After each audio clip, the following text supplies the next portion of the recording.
magandang gabi po sa inyong lahat, mga kaibigan. Ngayong gabi, narito tayo upang makita nyo ang mga iniidolo ninyo na inakala nyong matagal na ang patay. Ngunit buhay na buhay pa pala. At dahil dyan ay itinatagpo ang KBP, ang kapisanan ng mga buhay pa.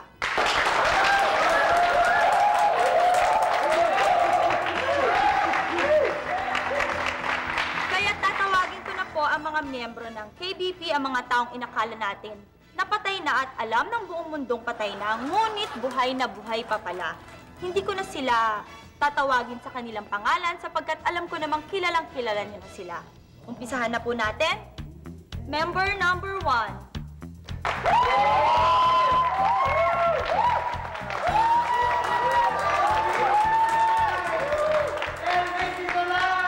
Silence, please. Silence, please.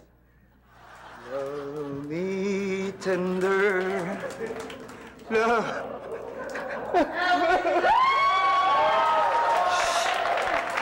And I always will.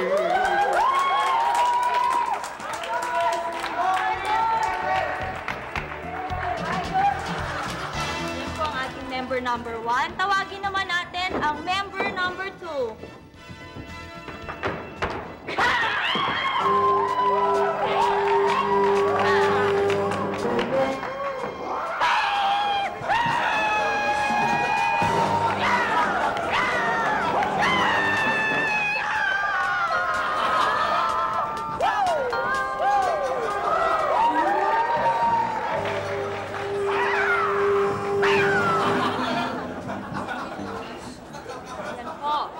Member number 3.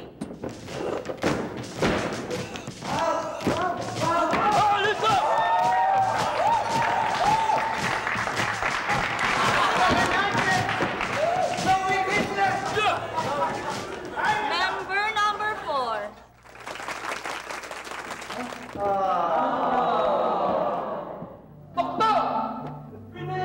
Adios, Patria Adorada, Región del Sol querida, Perla del Mar de Oriente, Nuestra Perdido Ide.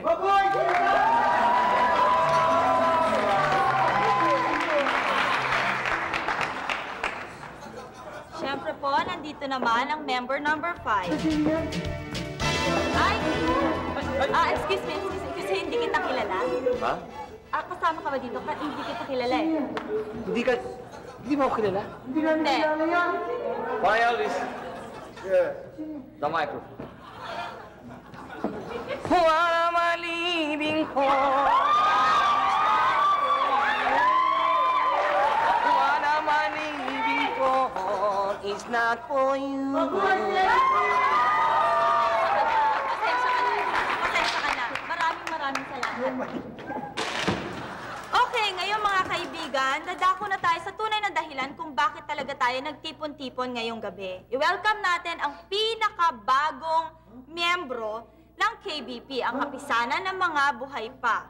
Siya ang tinaguriang rebelde na kamakailan lang ay nabalitaang napatay ng mga militar sa Mindanao.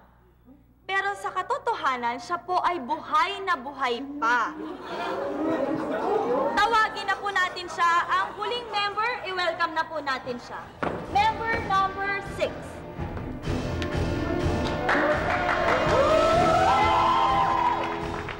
Magandang hapon po. Kabayan, welcome sa kapisanan ng mga buhay pa. Salamat. Ano naman ang masasabi mo? Wala, isa lang masabi ko, no? Buti na lang talaga ako'y nagpapasalamat dahil ako'y naging miyembro ng KBP at totoo pong ako'y buhay pa. In the place, nakita nyo ngayon at hindi po totoong napatay ako ng mga military. Yun lang po. Okay, ngayon naman na miyembro ka ng KBP, ano naman ang binabalak mong gawin? Wala, simple lang po ang bala kong gawin, ano? Plano ko pong i-hostage kayong lahat!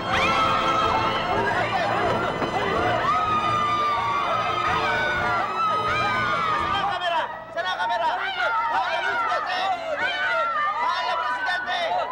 Biyag ko po ang mga miyembro ng KBP, mga kapisanan ng buhay pa. Pag di kayo nagbigay ng 5 million, patay sila!